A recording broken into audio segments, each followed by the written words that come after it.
அடமானத்தில் இருக்கும் தங்க நகையை மீட்கும் சிறந்த வழி பிரைம் கோல்ட் ஹப். தொடர்புக்கு 9840551787. தங்கத்தை மட்டுமல்ல, தன்னம்பிக்கையையும் மீட்டுத் தருகிறோம். தெய்வத்தின் அருள் இப்போது உங்கள் கையில். 100% தூய்மையான சில்வர் காயின் உங்கள் இஷ்ட தெய்வத்தின் அழகான உருவத்துடன். உடனே ஆர்டர் செய்ய நிபுராவை அணுகுங்கள். ஆன்மீகம் பக்கம் திரும்பி ஒரு 7-8 வருஷம் பக்தி பூஜை அப்படின்னு போயிட்டு இருந்தேன். அப்போ எனக்கும் சில இறை அனுபவங்கள் கிடைச்சது. அதாவது என் வீட்டுக்குள்ளே விபூதி வாசனை வர்றது. ஒரு நாள் ராத்திரி நான் என் பெட்ரூமில் படுத்துக்கிட்டு துர்கை ஸ்லோகம் சொல்லிட்டு இருந்தேன். என்னோடய ஹாலில் ஒரே ஆரவாரம், ஏதோ திருவிழா நடக்கிற மாதிரி. பக்கத்தில் சங்கீத ஆலாபனை, கூட்டம், வெடி, இந்த மாதிரி ஒரு கதம்பமான சத்தங்கள் வந்துட்டு இருந்தது. கைலாயத்தை கிட்ட நெருங்கும் பொழுது அதுதான் கைலாய மலைன்னு முதல் தரிசனம் காமிச்சாங்க. ஒன்றும் வித்தியாசமாக இல்லை, சாதாரண கருப்பு மலை, கொஞ்சம் உயரமாக இருந்து மற்ற மலைகளுக்கு நடுவில். அப்போ எல்லாரும் ஓம் நம சிவாய அதுன்னு கொஞ்சம் அந்த சத்தத்தை இது பண்ணாங்க. அந்த மானசரோவர் ஏரி தண்ணியில் முங்கி குளிக்கும்போது மண்டைக்குள்ளே ஒரு 1000 ஊசிகள் குத்துற மாதிரி இருந்தது. அந்த குளிர் அப்படியே குத்துற மாதிரி இருந்தது, எனக்கு இருந்தது. கைலாய மலையை பார்த்து நான் என்னோட வந்த ஒரு பெண்மணி அந்த குரூப்பில் உட்காந்துருந்தாங்க. நானும் அப்படியே உட்காந்துட்டேன். நெய் விளக்கு ஏற்றிட்டு உட்காந்து அவரை தியானம் பண்ணிவிட்டு சில கல்லெல்லாம் எடுத்தேன். முதல் கல் எடுத்து பார்த்த உடனே ஒரு நந்தி, முகம் இருக்கு இல்லையா, லிங்க பைரவருக்கு, அங்கே காது இருக்க வேண்டிய இடத்துலேருந்து ஒரு புஜம் இப்படி மேலே போய் இங்கே ஒரு மண்டை ஓட்டுக்குள்ளே அது கையை ஓட்டுட்ருக்குது. மண்டை ஓடு இங்கே ஒரு தலைக்கு மேலே. அந்த மண்டை ஓட்டோட 2 கண்களோட குழி, மூக்கோட குழி, அந்த மண்டை ஓட்டுக்கு அரை வட்டத்தில் பல்லுங்க தெரியுது. எங்கள் 100% அவர் இருக்காருன்னு எனக்கு தெரியும். அது சந்தேகத்துக்கெல்லாம் அப்பாற்பட்ட விஷயம். நீங்கள் இங்கே இருக்கீங்க. இந்த நாய் என்ன பண்ணணும், சாவி குத்த கொண்டாந்து என்னோடய கார் பார்க்கிங் கேட் எதிர்க்க வைக்கணும். அது இங்கே நிற்கணும்னு ஒரு பிக்சர் மைண்டில் வச்சுருந்தேன். அதே மாதிரி இன்னொரு நாள் விளக்கேற்றுறதுக்காக நான் கதவை திறக்கிறேன். கார் பார்க்கிங் நடுவில் சாவி குத்து இருக்கு. நான் இப்படி வாழையாட்டிக்கிட்டு is waiting for me, you was waiting for me, just அப்படி பண்ணிட்டு இருந்தேன். ஆன்மீகம் நேயர்களுக்கு ஷாம்லாவின் அன்பு கலந்த வணக்கங்கள். முக்கிய தகவல்களை குறுஞ்செய்தி வாயிலாக தெரிந்து கொள்ள ஆதன் செயலியை டவுன்லோட் பண்ணுங்க. அதற்கான லிங்க் இந்த வீடியோக்கு கீழே டிஸ்கிரிப்ஷன்ல இருக்கு. நம்ம ஆதன் ஆன்மீகத்துல ஆன்மீகம் சம்பந்தப்பட்ட பல கேள்விகளுக்குமே தினம்தோறும் ஒவ்வொரு வகைகள பதில்களை பார்த்துக்கிச்சுக்கோம். அந்த வகையில இன்னைக்கு நம்மோடு நிறைய விஷயங்களை ஷேர் பண்றதுக்காக சிவகுமாரி அம்மா தான் வந்திருக்கிறாங்க. அவங்க கிட்ட நிறைய விஷயங்களை கேட்டு தெரிஞ்சுக்க போறோம். வணக்கம்மா. வணக்கம். எப்படி இருக்கீங்க? நல்லா இருக்கேன், கடவுள் புண்ணியத்தில்.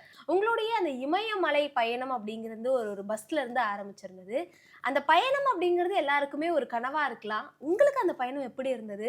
அந்த பயணத்துக்கு ஹெல்ப் பண்ண விஷயங்கள் அப்படின்னா அது என்னவா இருக்கும்? கிரிவலத்துக்காக போகும்போது என் பக்கத்து சீட்டில் ஒரு அம்மா உட்காந்துருந்தாங்க, கௌரின்னு சொல்லிட்டு. முதல்ல பக்கத்து சீட்டுக்கார அவ்வளோ பழக மாட்டோம். அதுக்கப்புறம் அந்த அம்மாவை பேச்சு கொடுத்தாங்க. நான் சொல்லியிருந்தேன் ஏற்கனவே, ஆப்பிள் கொடுத்தாங்க. அவங்களுக்கு அங்கே சிவபெருமான் குடும்பத்தோட பார்வதி, முருகன், விநாயகரோட ஜடாமுடியோட ஒரு கேலண்டரில் அவர் எப்படி இருப்பாரோ அந்த மாதிரி காட்சி கொடுத்துருக்காரு. அந்த அம்மா தனக்கு நிகழ்ந்ததை என்கிட்ட சொன்னாங்க. அந்த காட்சி பார்க்கும்போது சடனாக பார்த்த உடனே பக்கத்தில் இருந்த ஒரு பிள்ளைதாச்சி பெண்மணி மயங்கி விழுந்துட்டாங்கன்னு நான் சொல்லியிருந்தேன்.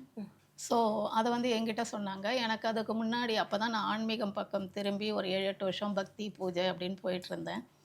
அப்போ எனக்கும் சில இறை அனுபவங்கள் கிடைச்சது. அதாவது என் வீட்டுக்குள்ளே விபூதி வாசனை வர்றது. நான் சமயபுரத்தம்மனை தான் தொடர்ந்து பூஜை பண்ணிகிட்டு இருந்தேன். அவங்கள பூஜை பண்ணிவிட்டு நான் நைட்டு படுக்கும்போது, அம்மா நான் பண்ணுற பூஜை உங்களுக்கு ஏற்பா, பிடிக்குதா அப்படின்னு சும்மா கேட்பேன். அதை ஒரு நாள் ராத்திரி நான் என் பெட்ரூமில் படுத்துக்கிட்டு துர்கை ஸ்லோகம் சொல்லிகிட்டு இருந்தேன். வாழ்வுமானவள் வாக்குமானவள். அப்போ பார்த்திங்கன்னா ஏன்னா பெட்ரூமில் படுத்திருக்கேன். என்னோடய ஹாலில் ஒரே ஆரவாரம், ஏதோ திருவிழா நடக்கிற மாதிரி. பக்கத்தில் சங்கீத ஆலாபனை, கூட்டம், வெடி, இந்த மாதிரி ஒரு கதம்பமான சத்தங்கள் வந்துட்டு இருந்தது. வீட்டுக்குள்ளே எப்படி இந்த சத்தங்கள் வருது? அதாவது நான் துர்க்கையை கும்பிடும்போது ஒரு ஆழ்நிலைக்கு செல்லும் பொழுது அந்த சத்தங்கள் கேட்குறோம். இப்போ வெளியே என்ன இது, ஏன் இந்த மாதிரி சத்தம் கேட்குது, இது நிஜமாக நம்ம கற்பனையா அப்படின்ற ஒரு தடுமாற்றத்துலேயே இருந்தது. அது உண்மைதாங்கிற ஒரு நிலைமை வந்தவுடனே எனக்கு எப்படி இந்த ராத்திரியில் இந்த மாதிரி சத்தம் கேட்குறதேன்னு சொல்லிட்டு சடனாக கதவை திறந்து பார்த்தா நிசப்தமாக இருந்தது ஆள். அதோடு இல்லாமல் நான் வாக்கிங் போகும்போதும் என்னை கடந்து விபூதி வாசனை எல்லாம் போகும். நான் அழுக்காக இருப்பேன், வேர்வையோடு இருப்பேன், அந்த துப்பட்டாவிலேருந்து அப்படியெல்லாம் வரும். ஸோ அவங்கக்கிட்ட அதெல்லாம் சொன்னப்போ நீங்கள் நிச்சயம் கைலாயம் போங்க, உங்களுக்கு தரிசனம் தருவாருன்னு அவங்க மூலயமா எனக்கு அவர் ஒரு எண்ணத்தை விதைச்சார். அதுக்கப்புறம் கைலாயம் எப்படி போகிறது கொள்றதுங்கிறது அப்போ தான் நான் சொல்லியிருக்கேன் முதல்ல இதில் எப்படி எனக்கு கைலாயங்கிற ஒரு சொல்லே என் காதில் விழுந்து அதை பற்றி சிந்திக்க ஆரம்பித்தேன். போயே ஆகணும்னு முடிவு பண்ணேன். அது பற்றி நான் 2004 ஒரு ஜோதிடர் என் வாழ்க்கையை பற்றி சொன்ன விஷயங்கள் ரொம்ப ரொம்ப யூனிக்காக இருந்தது. கெஸ் பண்ணக்கூடாது, அது முடியாதது. ஸோ நிச்சயமாக கடவுளுங்கிற ஒருத்தர் இருக்காருங்கிறது, கடவுளில் ஒரு சக்தி இருக்குது, அதனுடைய நீதிப்படி எல்லாம் நடக்குதுங்கிறது எனக்கு பரிபூர்ண நம்பிக்கை வந்து அதில் இறங்கினேன் இல்லையா. அதனால் வந்துட்டு நான் அந்த அதை ஒரு தவமாக வச்சேன் பூஜையில். சிவலோகம் உங்களுடைய உலகம், நீங்கள் அங்கே தான் இருக்கீங்கன்றாங்க. மானசரோவர் ஏரியில் பார்வதி அம்மையும் கைலாயத்தில் நீங்களும் இருக்கிறீங்க. இந்த மாதிரி சைவர்கள் சிவனை கும்பிடுறவங்க இறந்தா சிவலோகம் போவாங்க, வைகுண்டம் பெருமாளை கும்பிட்றவங்க வைகுண்டம் போவாங்கன்னெலாம் சொல்கிறாங்க. ஸோ உங்கள் உலகத்துக்கு நான் வரதா இருக்கேன், கைலாயம் வந்தேன்னா நீங்கள் வந்து அந்த உலகத்தில் உங்கள் தன்மையில் நீங்கள் எப்படி இயற்கையாக இருப்பீங்கன்றது எனக்கு காட்சி கொடுக்கணும். நான் உங்கள் ஏற்கனவே இந்த வீடியோவில் சொல்லியிருந்த மாதிரி அந்த ஒரு உரிமையோடு அவர்கிட்ட அந்த வேண்டுதலை நான் வச்சேன். அவரும் அது மாதிரி போனேன். கைலாயத்தை கிட்ட நெருங்கும் பொழுது அதுதான் கைலாய மலைன்னு முதல் தரிசனம் காமிச்சாங்க. ஒன்றும் வித்தியாசமாக இல்லை, சாதாரண கருப்பு மலை, கொஞ்சம் உயரமாக இருந்து மற்ற மலைகளுக்கு நடுவில். அப்போ எல்லோரும் ஓம் நம சிவாய அதுன்னு கொஞ்சம் அந்த சத்தத்தை இது பண்ணாங்க, பஞ்சாட்சரம் சொன்னாங்க. நானும் அதை உள்வாங்கிக்கிட்டு நானும் மனசுக்குள்ளே சொல்லிக்கிட்டே இருந்தேன். அந்த பயணம் முழுவதுமே அந்த எண்ணத்தோடு தான் நான் பயணித்தேன், அவர் தரிசனம் தரணும்னு.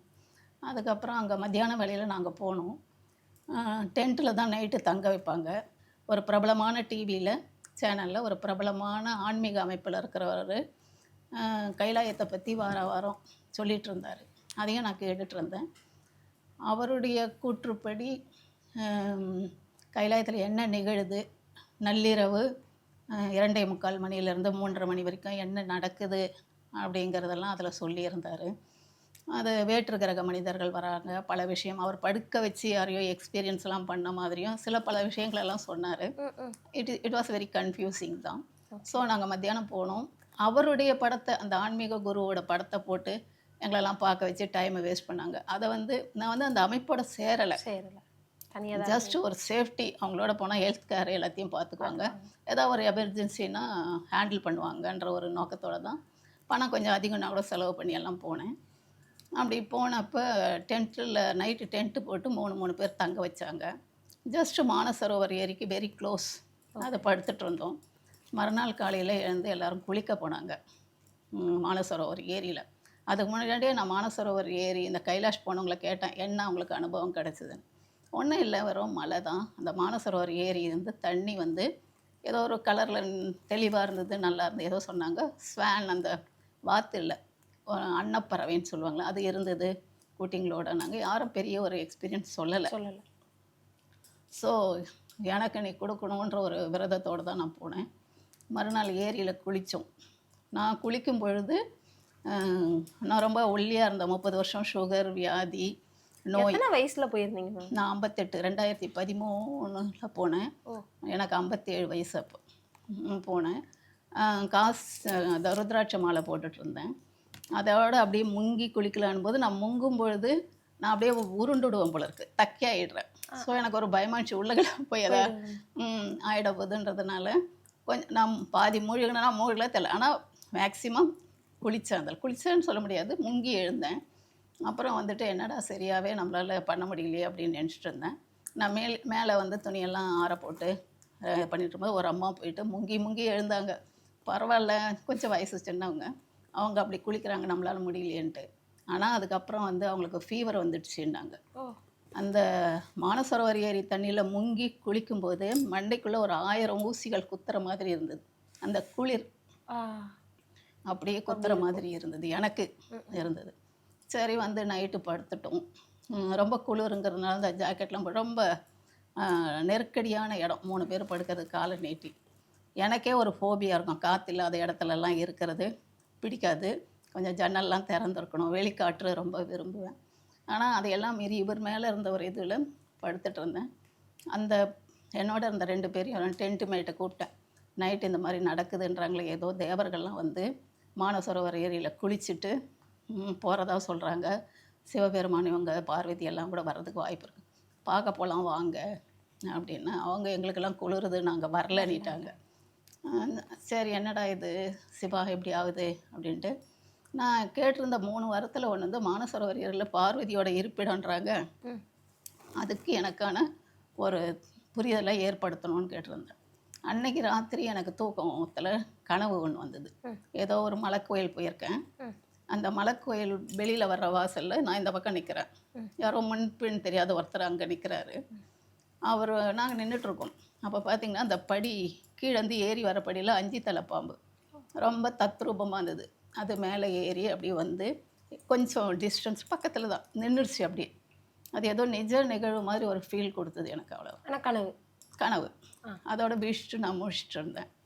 மறுநாள் வந்துட்டு நான் சென்னையிலேருந்து நெய் தீபம்லாம் கொண்டுட்டு போனேன். என்னோட ஒரு ஓன் ஐடியா படி அங்கே போய் தீபம் ஏற்றணுன்ட்டு. அந்த மாதிரி திருப்பி குளிக்கல. மறுநாள் ஏதோ பாட்டு இவர் இந்த ஆன்மீக குரு சொன்ன இதெல்லாம் பண்ணி நாங்கள் உட்காந்துருந்தோம். அதுக்கப்புறம் வந்து கைலாய மலையை பார்த்து நான் என்னோட வந்த ஒரு பெண்மணி அந்த குரூப்பில் வந்தவங்க உட்காந்துருந்தாங்க. நானும் அப்படியே உட்காந்துட்டேன். நெய் விளக்கு ஏற்றிட்டு உட்காந்து அவரை தியானம் பண்ணிவிட்டு, நான் இப்போ சில மூர்த்தங்கள், அதாவது கல்லுன்னு நான் தெரியாமல் தான் சொன்னேன். அப்புறம் முகூர்த்தம்னு நினச்சிட்டேன். இல்லை மூர்த்தம், மூர்த்தின்னா மூலத்தில் இருக்கிறவர் கருவறையில். அந்த மூர்த்தங்கள் இங்கேருந்து சில கல்லில் எடுப்பேன்.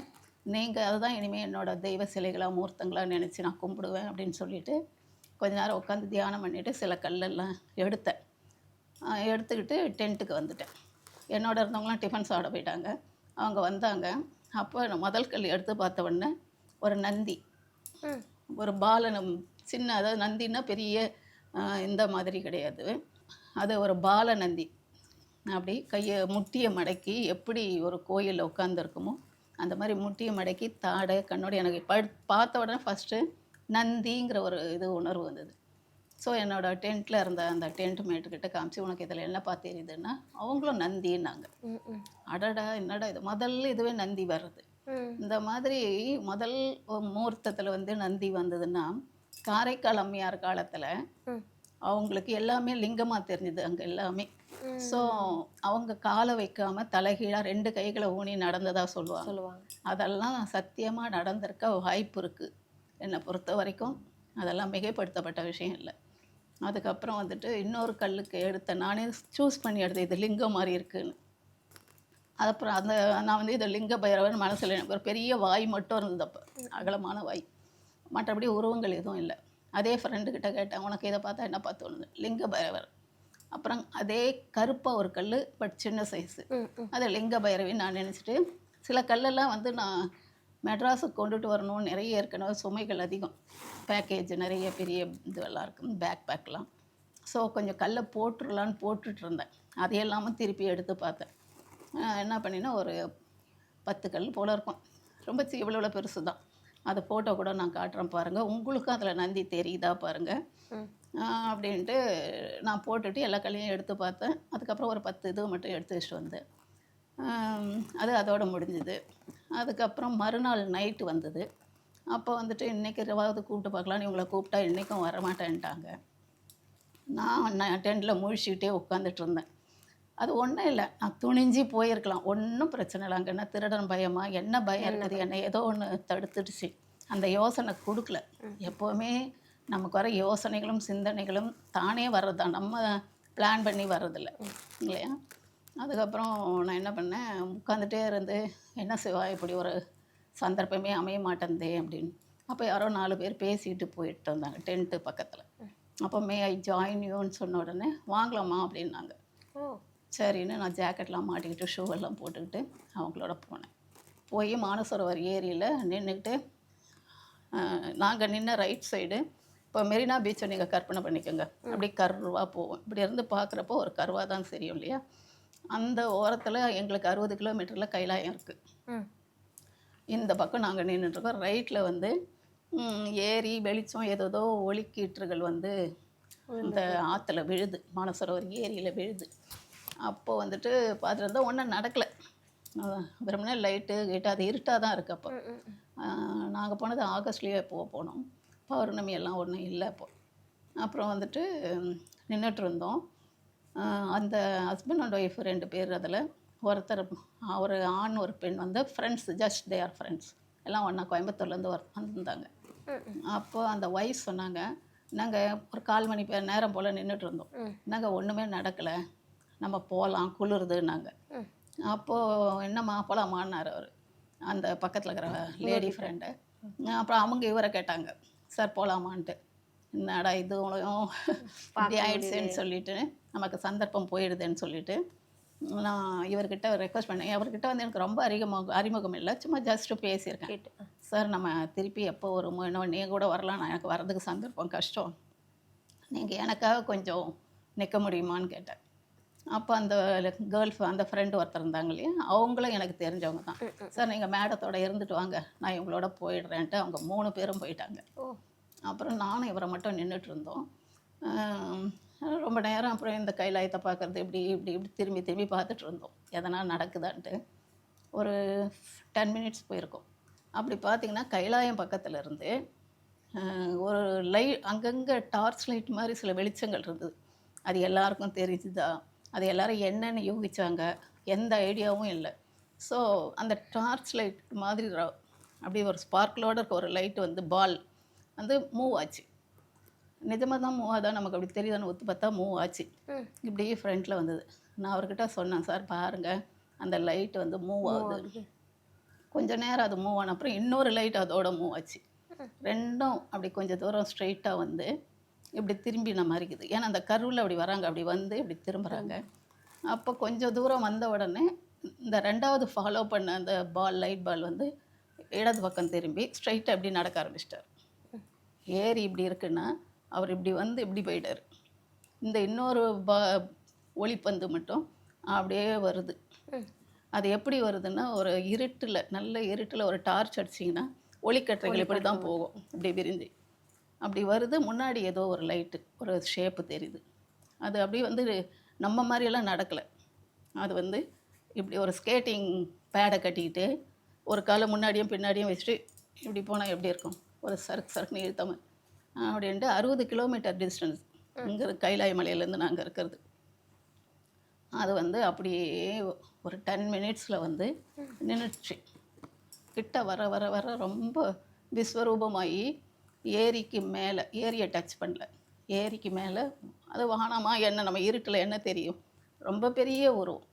அப்படியே வந்து அப்படி ஒரு மாதிரி அந்த ஜுவாலைகள்லாம் தனித்தனி ஜுவாலை கிடையாது, அப்படியே ஒரு ஒளி இருக்குது. அது வந்து ஒரு வினோதமான உருவம். அவங்கள தொடர்ந்து வந்த அந்த லைட்லாம் கிட்ட இவங்க வந்தோடனே நின்றுடுச்சு. நான் அவர்கிட்ட சொன்னேன், சாரி நான் சொன்னேன் இல்லையா ஆன்மீக குரு, அவர் வந்து வேற்று கிரக மனிதர்கள் அங்கே வராங்கன்னெலாம் சொல்லியிருந்தார். நான் இவர்கிட்ட இந்த மாதிரி ஒளியாக தான் வரும் அப்படியெல்லாம் நம்ம இங்கிலீஷ் படத்தெல்லாம் பார்த்தனால இவர்கிட்ட, சார் வேற்று கிரக மனிதர்கள் வந்திருக்காங்க பொழுது, நீங்கள் ஃபோன் டார்ச் அடிச்சிடாதீங்க அந்த பக்கம் அப்படின்ட்டு சொல்லிட்டேன். அவர் ஒன்றும் ரியாக்ஷன் வருது, ஏன்னா அவர் முகத்தை கூட பார்க்கல, எனக்கு இந்தலையே கான்சன்ட்ரேஷன். ஸோ நல்ல வானலாவே உயரம். அந்த பக்கம் போனவர் நடந்துக்கிட்டே இருக்கார் இதே பேட்டர்னில், உருவமும் இதே மாதிரி சிமிலர் இது தான். அவரும் இப்படி இப்படி போகிறாரு. தூரம் போக அவர் உருவம் சின்னதாகுது. இந்த அம்மா கிட்ட வந்தப்பெல்லாம் பெரிய உருவமாக தெரிஞ்சாங்க. அந்த உருவம் எப்படி இருக்குன்னா, பானை மாதிரி ரவுண்டு தலை, பாடி இப்படி இருக்குது, ஒரு கை இப்படி இருக்குது, ஒரு கை இப்படி இருக்குது. இது 90 டிகிரியில், இது 90. ஸோ 180 டிகிரியில் 2 கையும் இருக்குது. கை வந்து இப்படி நம்மள மாதிரிலாம் இல்லை, ஒரு வாழை மரம் இருக்கு இல்லையா, அந்த மாதிரி தண்டு அந்த வாழை மரத்தோடைய இது மாதிரி தான் இருக்குது, உருளையாக இருக்குது. உடம்பும் இப்படி இருக்குது. 2 காலும் வந்து இப்படி இருக்கிறதுனால இதனுடைய ஒளியும் சேர்ந்து ஒரு முக்கோணமாக முக்கோணம்னா கரெக்டாக முக்கோணம் இல்லை, இப்படி விரிஞ்ச மாதிரி இருக்குது, ஒரு பாவாடை விரிஞ்ச மாதிரி. ஆனால் அதில் ஒளியெல்லாம் இப்படி ஒரு மாதிரி இந்த அசைவு இருக்கும் இல்லையா, ஒளியோட அசைவு, அந்த மாதிரி அந்த அவுட்லைனில் தெரியுது. அவங்க உடம்பு நடுவில் பார்த்தா அது என்ன கான்சன்ட்ரேட்டட் லைட்டாக என்ன தெரியல, லைட் வந்து ஒரு டியூப் மாதிரி ஏதோ ஒன்று இருக்குது. அதோட ஒளியை இவ்வளோ அகலம் விரியுது போல. உடம்பு எவ்வளோ அகலம்னா கை இப்படி அந்த 180 டிகிரியில் இப்படி தான் இருக்காங்க. இப்படி தான் நடந்து வந்தாங்க, நின்றுக்கிட்டே இருந்தாங்க. அவர் போயிட்டே இருந்தார். தூரத்தில் பார்த்தீங்கன்னா அங்கங்கே இதே மாதிரி சில உருவங்கள் நடக்குது. உருவங்கள் இருக்குது. அது அங்கங்கே ஸ்கேட்டடாக. அதுக்கப்புறம் கொஞ்சம் தூரத்தில் கைலாய சைடில் தான் அதெல்லாம். கைலாய இந்த பக்கம் எது ஏரியில் இந்த அம்மா மட்டும்தான் இருக்காங்க. 60 கிலோமீட்டர் தூரத்தில் அப்படி இருக்காங்க.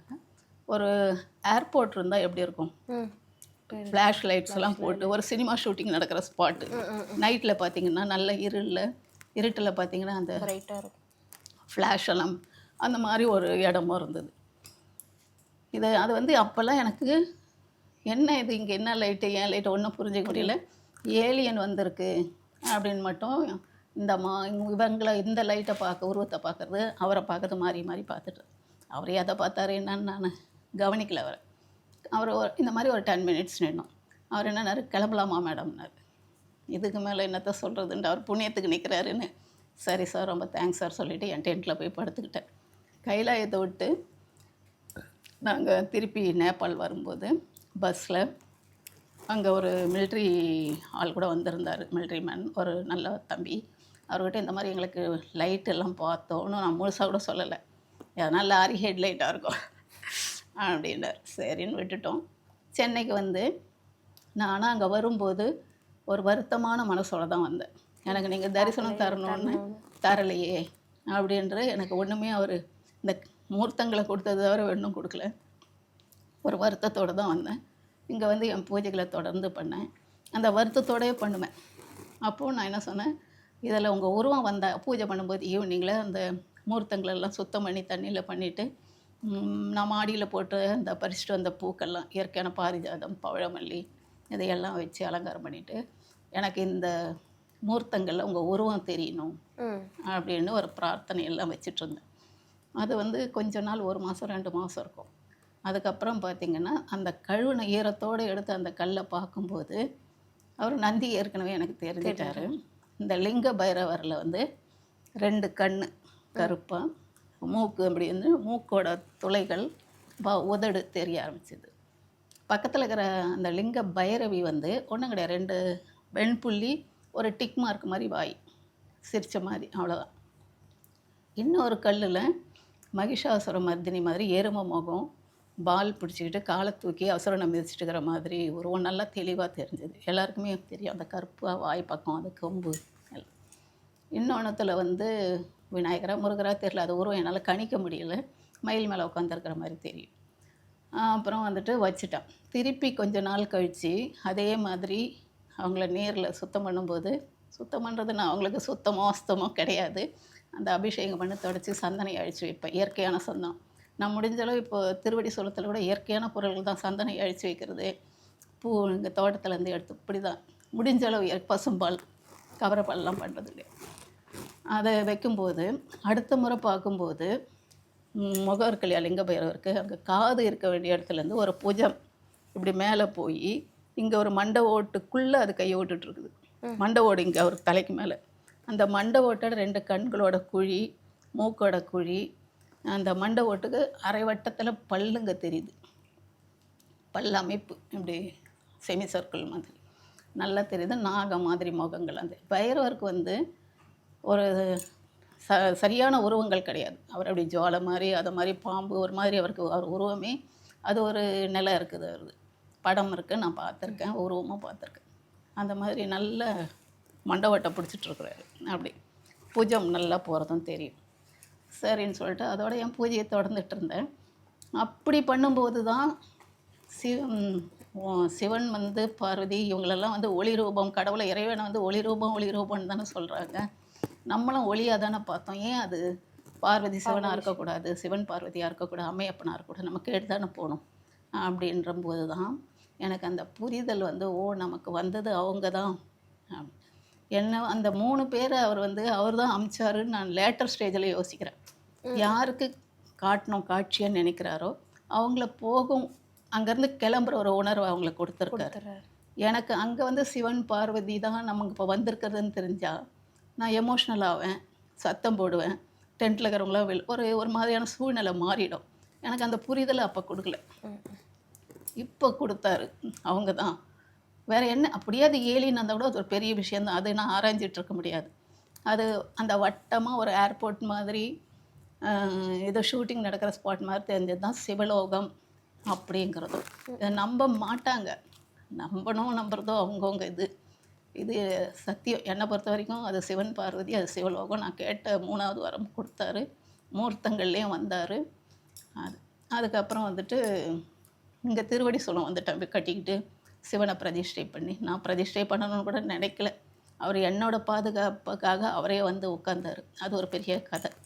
அதுக்கப்புறம் வந்து பூஜை ஈவினிங்கில் உள்ள அந்த பைரவர் முகூர்த்தங்களுக்கெல்லாம் நான் பூஜை பண்ணுவேன்.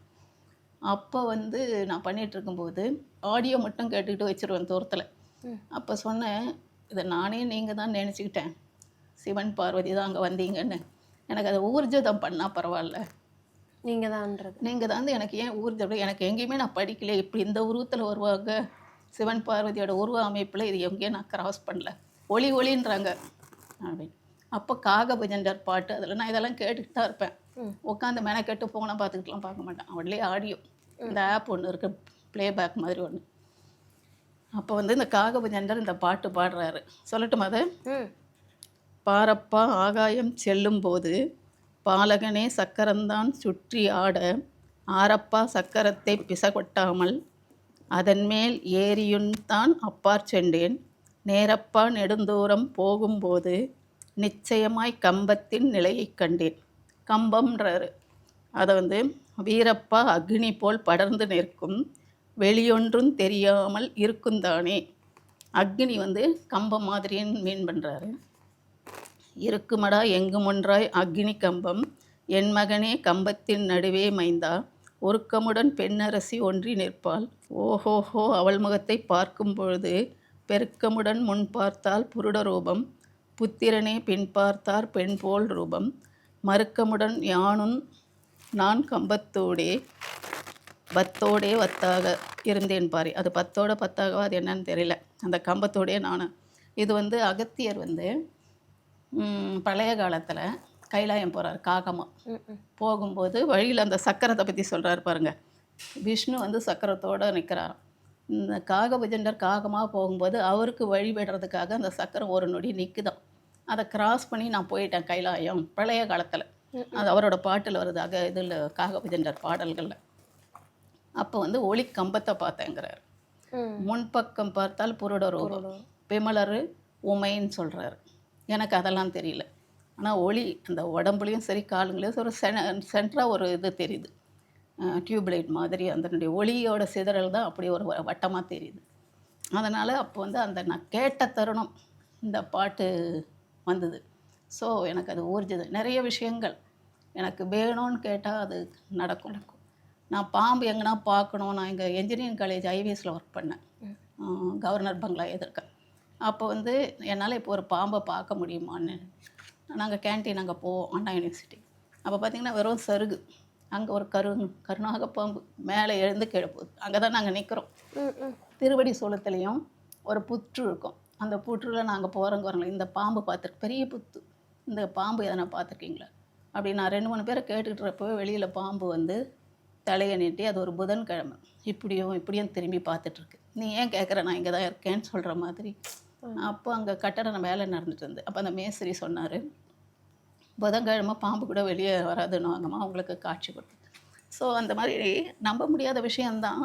ஆனால் ஒரு முறை நான் கைலாயத்தில் என்ன பண்ணேன், இது மானசரோவரில் காட்சியெலாம் நடந்தது. கைலாயத்துக்கு போனோம் இல்லையா, அங்கே எனக்கு ஒன்றும் பெருசாக பொன்னார் மேனி பார்த்தேன். பொன்னார் மேனின்னா கைலாய மலை பனி மேலே போர்த்தப்பட்டு அந்த லைட் அடிக்கும்போது அப்படியே தங்க மாதிரி.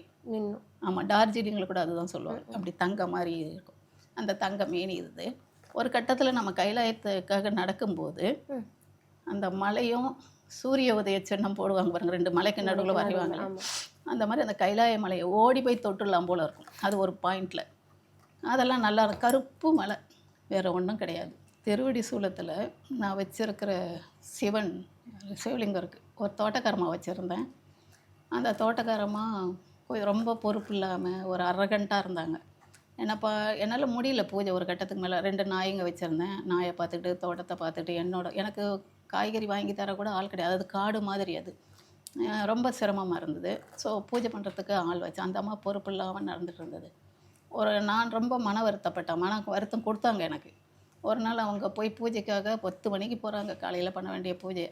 போயிட்டு அவங்க பூஜைக்கான அந்த பக்கெட்டை வைக்கும்போது அந்த சிவலிங்கத்தை சுற்றி பாம்பு பற்றி சொல்கிறேன் நான். அப்படியே பெரிய பாம்பு சொல்கிறாங்க, என்னோட தொட அகலம் இருக்கும், நாங்கள் கோதுமை நாகணும் அவ்வளோ பெருசு பார்த்ததே இல்லை. என் வீட்டு பக்கத்துலேயே கூட புத்துருங்க கிராமத்தில் நான் பார்த்துருக்கேன் நாகப்பாம்பெல்லாம் நல்ல பாம்பெல்லாம், ஆனால் இவ்வளோ பெருசு பார்த்ததில்லை. நாங்கள் என்னை கூப்பிட்ருக்காங்க, அம்மா வாங்க வாங்க வாங்க. நான் போகிறதுக்குள்ளே அது இறங்கி அப்படி போயிடுச்சு. ஸோ பாம்புங்கிறது அங்கே நான் நிறைய பார்த்து அனுபவித்த விஷயம். அந்த மாதிரி இந்த காகபுஜண்டர் பாட்டை கேட்டு அதை ஊர்ஜிதமாகி எனக்கு என்னோடய சிங்கில் வந்து இது வாய் கொப்புளிக்கிற சிங்க்கு, கை கழுவி அச்சு தட்டலாம், பவழமல்லி வாசனைகள்லாம் வரும், நிறைய வாசனைகள் வரும். நான் என்ன பண்ணேன், அந்த கைலாயம் எதிர்க்க நிற்கும்போது, கைலாய மலை பற்றி சொல்லிட்டு இருந்தேன் இல்லையா, போய் நிற்கும்போது கவிச்ச நான்வெஜ்னால் எனக்கு ரொம்ப பிடிக்கும். எங்கள் வீட்டில் யாரும் கேட்கலனா கூட நான் எடுத்து அதை பண்ணி சாப்பிடுவேன். ஒரு முறை நான் நினச்சிருக்கேன், இந்த ஆன்மீகமாக போகிறவங்கெல்லாம் நான்வெஜ்ஜை விட்டுடுறாங்களாமே, நம்ம நான்வெஜ்ஜை விட முடியாது, சாமியை வேணால் விட்டுடலாம் அப்படின்னு நினச்சிருக்கேன். நிஜமாகவே ரியலாக ஃபீல் பண்ணி விட்டுருக்கேன். அப்போ வந்து சிவன் இதெல்லாம் அந்த அருளெல்லாம் பண்ணதுக்கப்புறம் கைலாயத்துலேருந்து தரிசனத்துக்கு அப்புறம் கைலாயம் வந்ததுக்கப்புறம் அந்த மலை எதிர்க்க நின்றுட்டு அங்கேயும் கைலாய மலையில் மானசரோவரில் விளக்கேற்றினேன். அதே மாதிரி கைலாயத்துலேயும் விளக்கேற்றுறது ஏற்ற முயற்சி பண்ணால் ஏற்ற முடியல. அங்கே 2 சைனா சோல்ஜர்ஸு நிற்கிறாங்க, பாதுகாப்பாக இருக்காங்க. இப்போ கொரோனாக்கு அப்புறம் இப்போ தான் விட்டுருக்காங்க, நடுவில் கட் பண்ணிட்டாங்க. அப்போ வந்துட்டு அவர் எதிர்க்க நின்று என்னை இப்போ இப்படியே காற்றுல கரைச்சிடுப்பா, உண்மையிலேயே அந்த எண்ணம் வந்துடுது, இப்படியே காற்றுல கரைச்சிடுப்பான்னு நான் வேண்டினேன். அப்போ வந்து என்ன சொன்னேன்னா, இதோட நான் கவிச்சியை நான் விட்டுடுவேன், உனக்காக. அது ஒரு வைராகியம் தான். அதாவது ஆன்மீகத்தில் இருக்கிறவங்க எண்ணி சாப்பிடக்கூடாது சரியா தப்பான்றதுக்குள்ளே நான் போகல, ஒரு வைராகியத்துக்காக நான் எடுத்துக்கிட்டேன், அதை நான் விட்டுறேன். இன்றைக்கு வரைக்கும் அப்படி தானே. என்ன பண்ணேன், சென்னைக்கு வந்தேன், 1 மாதம் 1.5 மாதம் ஆச்சு. ஃப்ரெண்டு ரொம்ப டேஸ்ட்டாக எண்ணி செய்து கொடுத்துருந்தாங்க. என்னோட அந்த விரதத்தையும் மீறி வைராகியத்தையும் மீறி நான் சாப்பிட்டுட்டேன். அதுக்கப்புறம் என்னையே என்னால் மன்னிக்க முடியல. மாடியில் துளசி செடியெல்லாம் வச்சுருக்கேன், பில்வ மரம் கூட இருக்குது, வேப்ப மரமும் இருக்குது மாடியில். அந்த ப்ளூ ட்ரம்ஸில் வச்சுருக்கேன், பிளாஸ்டிக் ட்ரம்மில். அப்போ வந்து மேலே போயிட்டு ருத்ராட்சி எடுத்துகிட்டு போயிட்டு ஈவினிங் டைம் உட்காந்துட்டேன். நான் ரொம்ப அறிவு கெட்டத்தனமாக நடந்துட்டேன், ரொம்ப அற்பமாக நடந்துட்டேன், நீங்கள் மன்னிச்சிங்கன்னு சொன்னால் தான் நான் கீழே போவேன் அப்படின்ட்டு ருத்ராட்சத்தை வச்சுக்கிட்டு நார்த் ஈஸ்ட் அவரை பார்த்துட்டு இப்போல்லாம் எப்போ கும்பிட்டாலும் நான் அவர் எனக்கு அங்கே எப்படி காட்சி கொடுத்தாரோ அதே அந்த நிலையிலேயே எனக்கு இப்போ தோணும், இதெல்லாம் அவர் வர நம்மளை மன்னிப்பேன்னு எப்படி மன்னிப்பார், அந்தளவுக்கு நமக்கு தகுதி இல்லை அப்படின்ற ஒரு அவநம்பிக்கையோடு தான் நான் உட்காந்து பண்ணிகிட்டு இருந்தேன். எவ்வளோ நேரம் போச்சுன்னு தெரில. ஓம் நம சிவாய ஓம் நம சிவான்னு ருத்ராட்ச தள்ளிட்டு அப்புறம் பார்த்திங்கன்னா எனக்கு உணர்வு வந்தப்போ என்னை சுற்றி விபூதி வாசனை அப்படியே ஒரு சுற்றுது, என்ன விபூதி வாசனை. மன்னிச்சாரு, இதை வந்து நானே நினச்சிக்கிட்ட விஷயம்னு சொல்லலாம், எப்படி வேணாலும் சொல்லலாம், அதை பற்றி இல்லை. எனக்கு அவர் மன்னிச்ச மாதிரி தான் இறங்கி வந்துட்டேன், பண்ணிகிட்டு இருந்தேன். அங்கே திருவடி சூலத்தில் காலையில் எழுந்து கோலம் போட வரும்போது வழியெல்லாம் ஒரே முட்புதராக தான் இருக்கும், காலை வைக்கவே பயமாக இருக்கும். அடியில் என்ன இருக்குது, பாம்பு இருக்கா, போரா இருக்கா, தேல் இருக்கா, கொஞ்சம் இப்படி மேலோட்டமாகவே வந்துடுவேன். கதவை திறந்து கோலம் போட்டுட்டு சாவி கொத்தை அங்கே வச்சுருந்தேன் பாருங்க, திரும்பி பார்த்தா காலை எடுத்துகிட்டு பூட்டுறதுக்காக பார்த்தா சாவி கொத்து காணும். அங்கே யாரும் மனிதர்களும் வரல, குரங்கும் வரல, நாய் மட்டும்தான், இதுதான் எடுத்துகிட்டு போய் போட்டிருக்கு அப்படின்னு நினச்சிட்டு இன்னொரு பஞ்சு வீட்டில் வச்சுருந்தேன். அதை பூட்டிட்டு நான் வந்துட்டேன். இன்னொரு நாள் சாயந்தரம் அவருக்கு விளக்கேற்ற போகும்போது சொன்னேன், சாவி கொத்த நாய் தான் தூக்கிட்டு போயிருக்கேன், அதை வந்து நான் கேட்பேன், நீங்கள் இங்கே 100% அவர் இருக்காருன்னு எனக்கு தெரியும், அது சந்தேகத்துக்கெல்லாம் அப்பாற்பட்ட விஷயம், நீங்கள் இங்கே இருக்கீங்க. இந்த நாய் என்ன பண்ணணும், சாவி கொத்த கொண்டாந்து என்னோடய கார் பார்க்கிங் கேட் எதிர்க்க வைக்கணும், அது இங்கே நிற்கணும்னு ஒரு பிக்சர் மைண்டில் வச்சுருந்தேன். இதை நீங்கள் நடத்துவீங்களா, ஒரு தமாஷுக்கு விளையாடுவோம் இல்லையா, ஒரு ஃப்ரெண்டுக்கிட்ட நீ இதை மட்டும் பண்ணிடி பார்க்கலாம் அப்படின்னு சொல்லுவோம் இல்லையா, அந்த மாதிரி அவர்கிட்ட சொல்ல, அதை பண்ண மாட்டார். அப்படி பண்ணினீங்கன்னா நீங்கள் இந்த மகளுக்காகவே நடத்தின விஷயங்கிறதுல நான் ரொம்ப மகிழ்ச்சி அடைவேன் அப்படின்னு அவர்கிட்ட சும்மா பிட்டு போட்டு என்ன சொல்லுவாங்க, அந்த மாதிரி போட்டுட்டு என் வேலையை பார்த்துட்டுலாம் இருந்தால் நான் மறந்துட்டேன். ஒரு 3 மாதமும் என்னன்னு தெரில கழித்து வந்து அதே மாதிரி இன்னொரு நாள் விளக்கேற்றுறதுக்காக நான் கதவை திறக்கிறேன். கார் பார்க்கிங் நடுவில் சாவி கொத்து இருக்குது. நான் இப்படி வாழையை ஆட்டிக்கிட்டு is waiting for me, you was waiting for me just அப்படி பண்ணிகிட்டு இருந்தது. அதை நம்புவாங்களா, நம்ப மாட்டேங்க. என்னோட ஒன்று என்னோட செல்ஃபோன் நான் வச்சுருப்பேன், சிக்னல் கிடைக்கல, நான் அப்போல்லாம் கிடைக்காது. அப்புறம் ஜியோ டவர் வந்துடுச்சு. அங்கேருந்து டங் டடங் அப்படின்னு உடுக்க வசூல். நான் ஆஃப் பண்ணியிருக்கிற ஃபோனில் கூட வரும். ஆஃப் பண்ணி அங்கே வச்சுருக்கேன், கால் வந்தால் வர்றதுக்காக. இது 1 2 இந்த மாதிரி நிறைய விஷயங்கள் இருக்குது. என்னால் கோர்வையாக எல்லாத்தையும் சொல்ல முடியல. ஏதோ ஃப்ளோ மாதிரி சொல்லிட்டேன் இதை. கண்டிப்பா நிறைய விஷயங்கள் ஒவ்வொருத்தவங்களோட வாழ்க்கையிலயும் சிவன் நிறைய அற்புதங்களை பண்ணியிருப்பாரு அப்படின்னு சொல்லுவாங்க. உங்களோட வாழ்க்கையிலயும் அந்த மாதிரி நிறைய பண்ணியிருக்காரு. ஏற்கனவே நம்ம பேசியிருந்தோம், இன்னைக்கும் நம்ம பேசியிருக்கோம், இனிமேலும் பேசுவோம் அப்படின்னு நினைக்கிறேன். ரொம்பவே அழகான நிறைய தகவல்களை சொல்லியிருந்தீங்க. ரொம்பவே நன்றி. சந்தோஷம்.